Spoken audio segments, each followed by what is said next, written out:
오늘은 교회력으로 부활절 5번째 주일입니다. 내일이 5월 8일 어버이날이어서 한국 교회는 어버이주일로 이렇게 지킵니다. 어버이주일에 요나서 설교를 한 주 미루고 가정에 대한 설교를 준비해 봤습니다. 오늘 설교 제목을 교회 가정이라 붙여보았습니다. 단어가 좀 어색하죠? 가정교회라는 말은 우리가 많이 들어보았습니다. 복음을 허락하지 않은 국가에서는 소수의 그리스도인들이 가정에 모여서 비밀리 예배를 드립니다. 이런 경우에 가정교회다 이런 말을 씁니다. 가정으로 이루어진 소규모 교회라는 뜻입니다. 그러면 오늘 설교 제목이 된 교회 가정 이런 단어는 무슨 뜻일까요? 이 단어는 제가 창작한 단어입니다.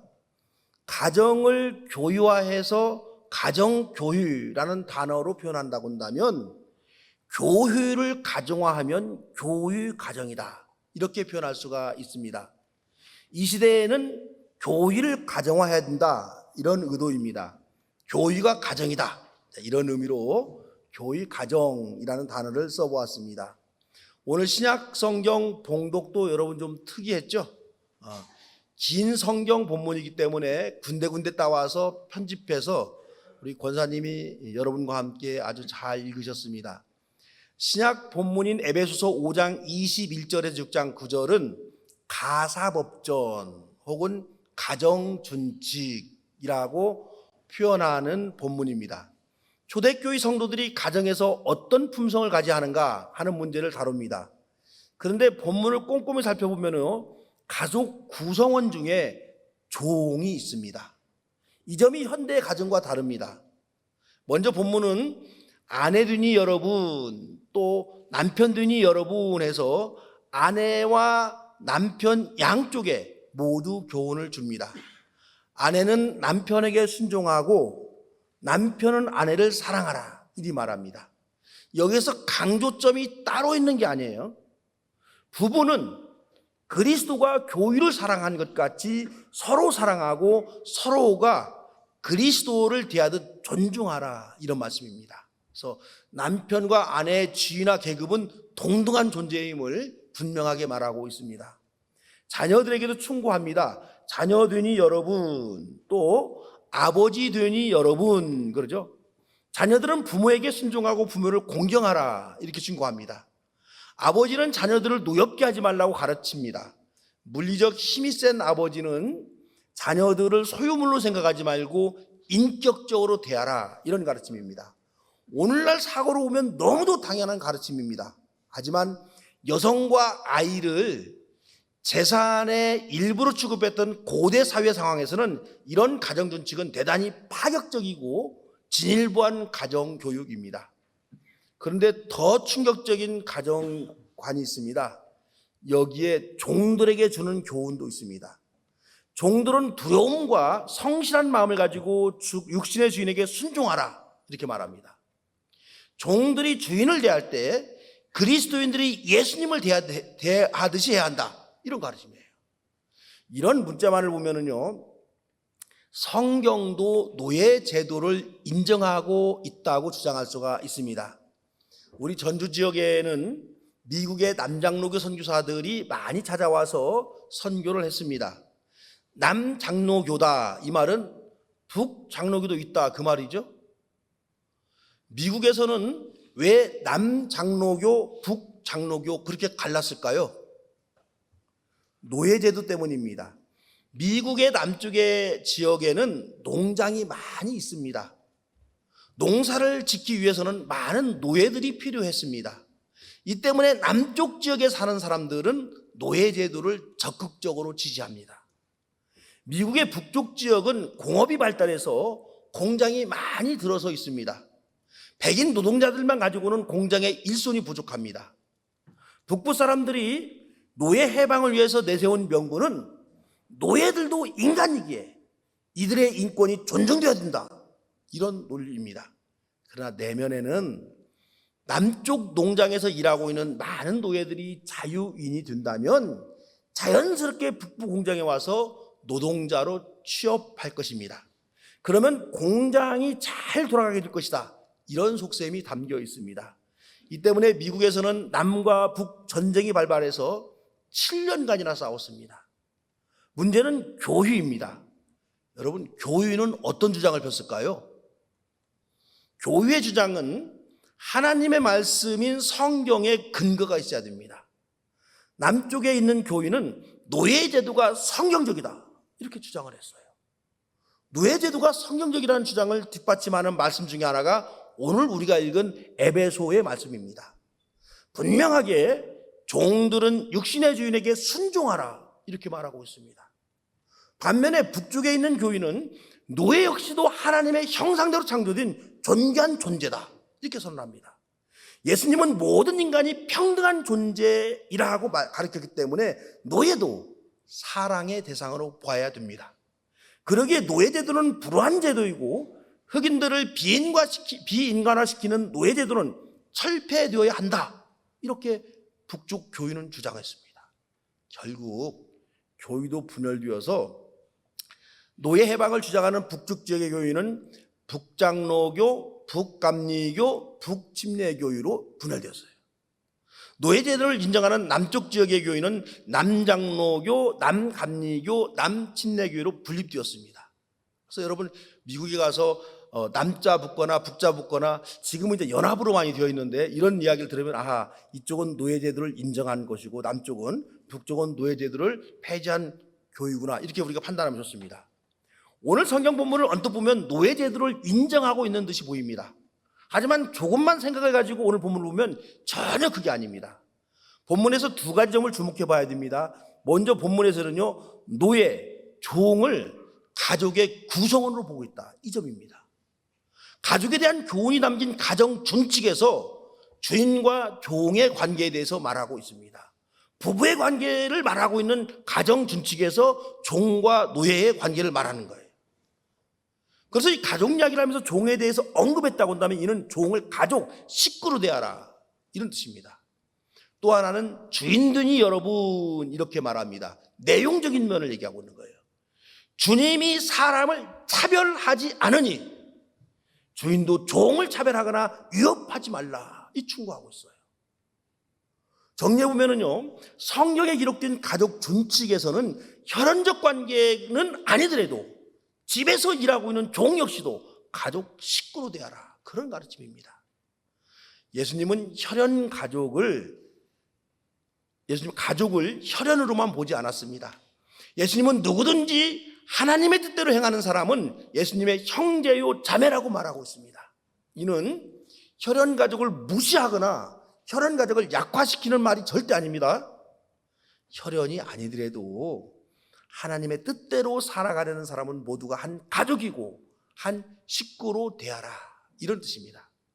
예수를 그리스도 믿는 사람들은 모두가 가족이기 때문에 한 교회에 다니는 교인들은 가족 의식을 가져야 한다, 이런 가르침입니다.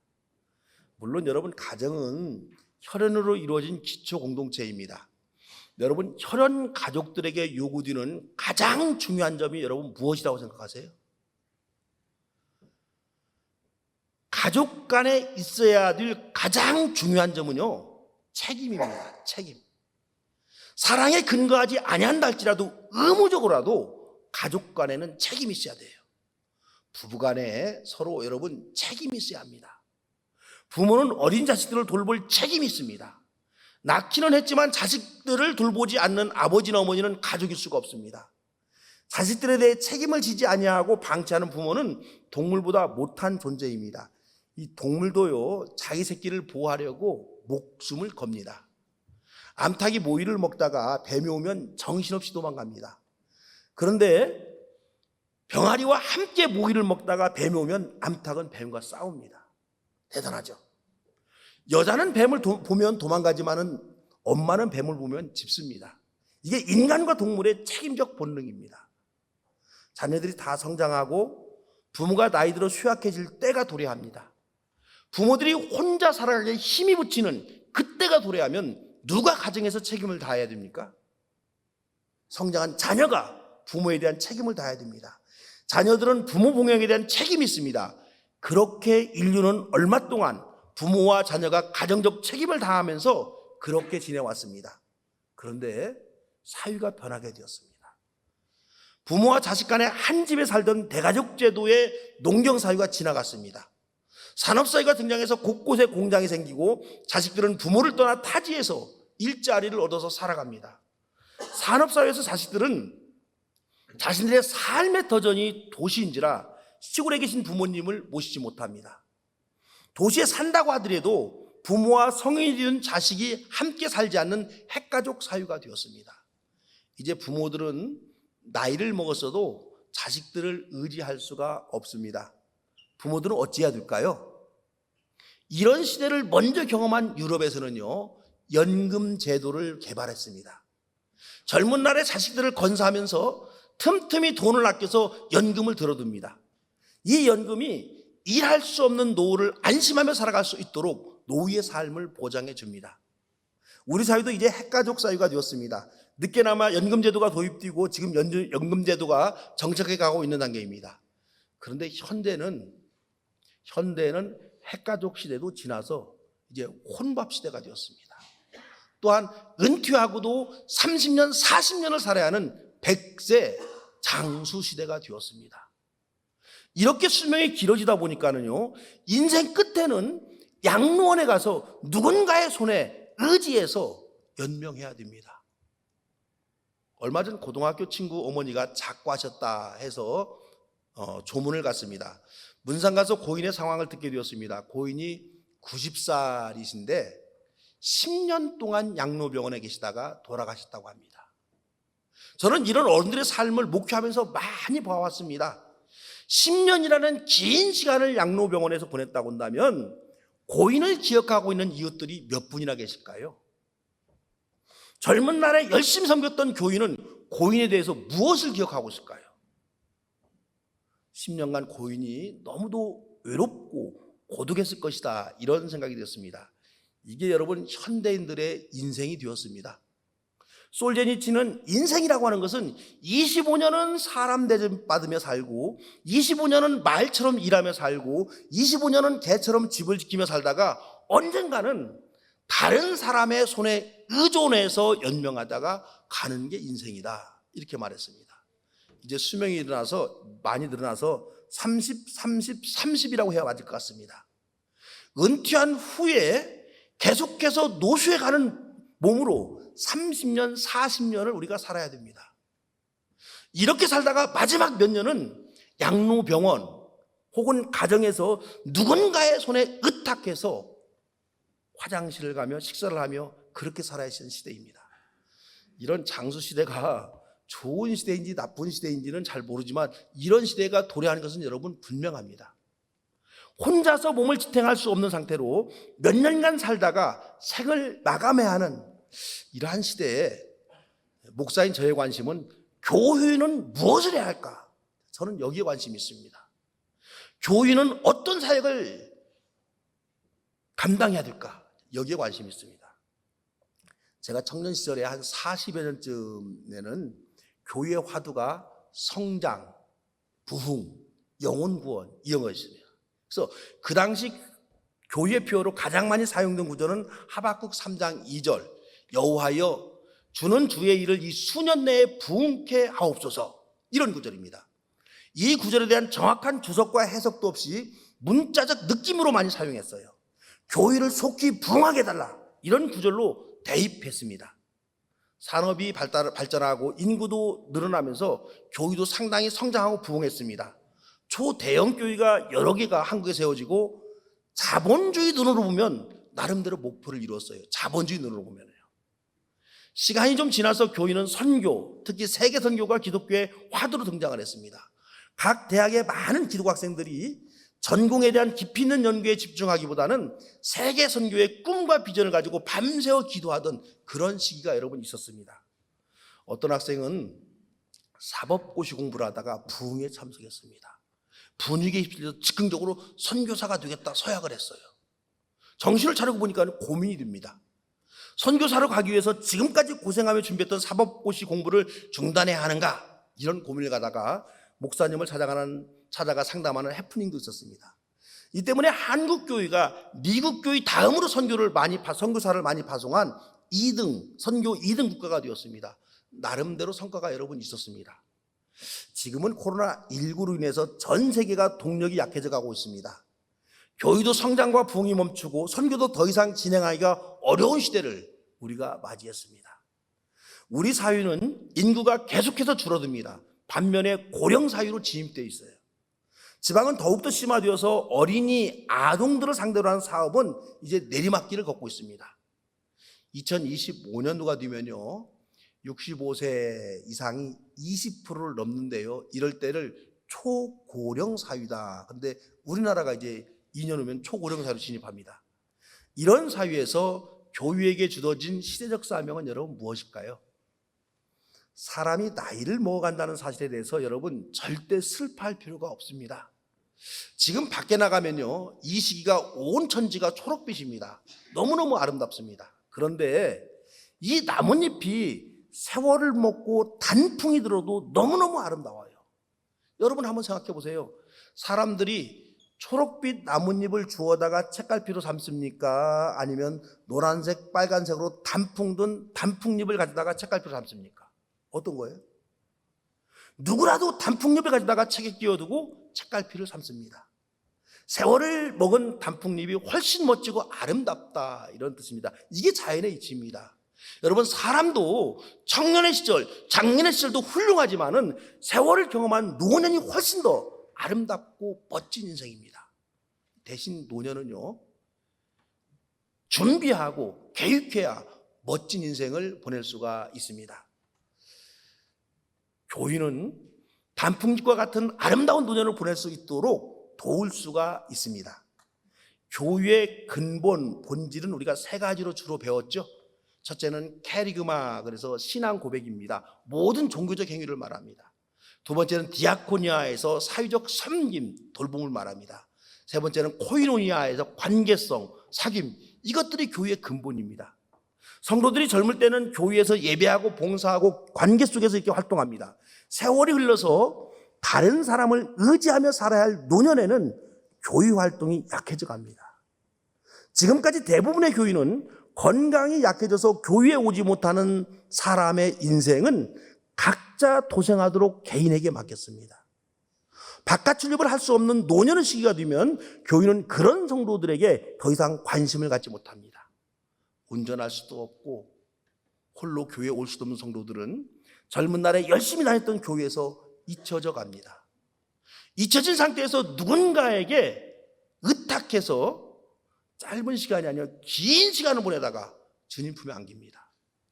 이럴 수밖에 없는 현대교회 구조입니다. 참 씁쓸합니다. 이러한 교회 구조를 이제는 좀 바꿔야 된다라고 생각합니다. 긴 노후를 보내야 하는 이 시대에는 교회를 가정화해야 합니다. 교회를 대가족을 이룬 가정, 하나의 가정으로 보면 여러분 어떨까요? 교회에 나와서 열심히 예배드린 모든 분들이 한 식구입니다. 교회는 다음 세대를 돌볼 책임이 있습니다. 그래서 우리 교회는 사람을 키우는 교회, 계속해서 교육에 관심 가지고 있습니다. 또한 어른들의 노후를 일정 정도 책임을 가지고 돌볼 수 있어야 합니다. 교회를 열심히 섬기고 봉사한 성도들이 인생 종반부에 혈연적 자녀들에게 짐이 되어서는 여러분 그건 안 됩니다. 끝이 좋으면 다 좋다, 이런 말이 있죠. 인생의 종반부를 신앙 공동체에서 함께 예배하며 인생을 정리할 수 있다고 한다면 혈연적 자녀들도 안심하고 자신들의 삶에 집중할 수가 있습니다. 은퇴 전문가들의 이야기를 들어보면요, 대체적으로 세 가지를 잘 준비해야 노후가 행복하다, 이렇게 말합니다. 첫째는 건강, 둘째는 경제, 셋째는 고독, 외로움입니다. 공감이 가는 주장이죠. 목사인 저는 여기에 한 가지 더 필요하다고 봅니다. 희망입니다. 혈연적 가족도 힘이 되어주는데 한계가 있듯이 교인도 개인의 모든 문제를 해결해 줄 수는 없습니다. 하지만 교회가 가정화되어서 조금만 마음을 먹은다면 교회에서 건강, 경제, 의로움을 해결해낼 수가 있습니다. 여기에다가 종교적 희망을 불어넣어 줄 수가 있습니다. 아무리 여러분 현재적 삶이 행복하고 그래서 내가 만족한다 하더라도 언젠가는 다 놓아두고 떠나야 한다. 이거 생각하면은요, 사실 인간은 허탈하고 서운한 것이 사실 있습니다. 하지만 내가 이 땅을 떠나면 이 세상에 사는 것보다 더 찬란한 미래가 우리 앞에 펼쳐져 있다. 그러면 떠나야만 하는 인생일지라도 희망 속에서 오늘을 살아갈 수가 있습니다. 누군가 여러분 어렵고 힘들 때 옆에서 조금만 거들어주면요, 큰 힘이 됩니다. 이거 제가 많이 해봐서 알아요. 건강에 어려움을 겪는 사람을 교회가 나서서 조금만 거들어주면 오랫동안 건강을 유지할 수가 여러분 있습니다. 마지막 양로병원에 갈 수밖에 없더라도 교회에서 서로 돕는다고 한다면 양로병원에서 지내는 시간을 최소화로 그렇게 줄일 수가 여러분 있습니다. 경제적 어려움이 있는 분들이요, 교회가 조금만 거들어줘도 최소한의 품위를 지니고 살아갈 수가 있습니다. 우리나라는 수년 동안 OECD 국가 중에서 노인 자살률 1위를 차지하고 있습니다. 이 공개하지 않아서 그러죠. 이건 오랫동안 그래 왔어요. 교회에서 조금만 도와준다고 한다면 어르신들이 겪는 고독, 외로움 충분히 극복할 수가 있습니다. 여기에 교회는 미래적 희망, 부활의 희망, 영원한 생명에 대한 기대감을 줍니다. 교회는 이러한 사역을 통해서 인생의 종반부를 살아가는 어르신들에게 벅찬 감동과 기쁨을 줄 수가 있습니다. 우리 교회는 교육 과정을 이루어내기 위해서 첫 사역으로 강림 재가복지센터를 시청회로부터 정식 허락받고 재가복지사역을 시작했습니다. 이 사역은 건강이 약해져서 정부의 도움을 받을 수밖에 없는 어르신들에게 정부뿐만 아니라 교육까지도 협력해서 혜택과 편리를 제공하는 복지사업입니다. 현대에는 복지사업도 이익이 남아야 되는 거예요. 그래야 지속할 수가 있습니다. 하지만 우리 교회 복지사업은 이익을 전혀 남기지 않습니다. 오직 강림 가족들을 돌보기 위해서 하는 사업이기 때문입니다. 여러분들이 이 사역에 좀 관심을 가지고 꼼꼼히 좀 살펴보시기 바랍니다. 돌봄이 필요한 교회 어르신들이 참여할 수 있도록 권면해 주시길 바랍니다. 교회가 이렇게 가정화된다고 한다면 은퇴 후의 인생을 살아가는 성도들에게 생기를 불어넣어주고 단풍잎과 같은 인생의 종반부를 화사하게 보낼 수가 있습니다. 제발 우리가 그냥 대충 생각하는 게 있죠. 나중에 어떻게 되겠지. 여러분 이런 막연한 생각하지 마세요. 인생의 종반부는요, 내 머리가 돌아갈 때 그때 계획해야 되는 거예요. 나에게 아직 힘이 있을 때 그때 계획해야 되는 거예요. 자녀들에게 맡기면 자녀들이 효자지만은 세세하게 엄마 아빠의 고충을 잘 모릅니다. 그냥 아버지 괜찮죠? 어머니 이상 없죠? 뚝 그러면 끝나는 거예요. 그게 잘 안 돼요, 여러분. 그래서 여러분 은퇴 후 인생을 교회 중심으로 꼼꼼히 계획하시면 초라하지 않은 풍요로운 노후를 우리가 살아낼 수가 있습니다. 오늘은 성찬 예식 있는 주일입니다. 성찬이 가진 사유적 의미는 우리는 거룩한 피를 나눈 가족이다, 이런 뜻을 담고 있어요. 우리는 신앙으로 맺어진 가족입니다. 가정의 달을 맞이해서 교회를 가정하자 하는 이 저의 위침을 여러분들이 한번 깊이 묵상해 보시기 바랍니다. 어떻게 우리 강림교회를 가정으로 세워나갈 수 있을까? 여러분이 한번 좀 깊이 고민해 보시기 바랍니다. 예수 그리스도를 어버이로 모신 멋진 강림 가정을 세워나가는 저와 여러분 되시기를 주의 이름으로 축원합니다. 사랑해 주님, 주 안에서 한 형제이고 자매임을 입술로는 고백하지만 우리의 몸과 마음은 여전히 분리되어 있나이다. 우리 주님, 우리 강림교회가 먼저 한 가정이 되고 가족 의식을 가지고 살아가면서 이 아름다운 신앙과 정신을 우리 사회에 전 인류에 확대해 나가는 그런 교회가 되게 하여 주시옵소서. 예수님의 이름으로 기도합니다.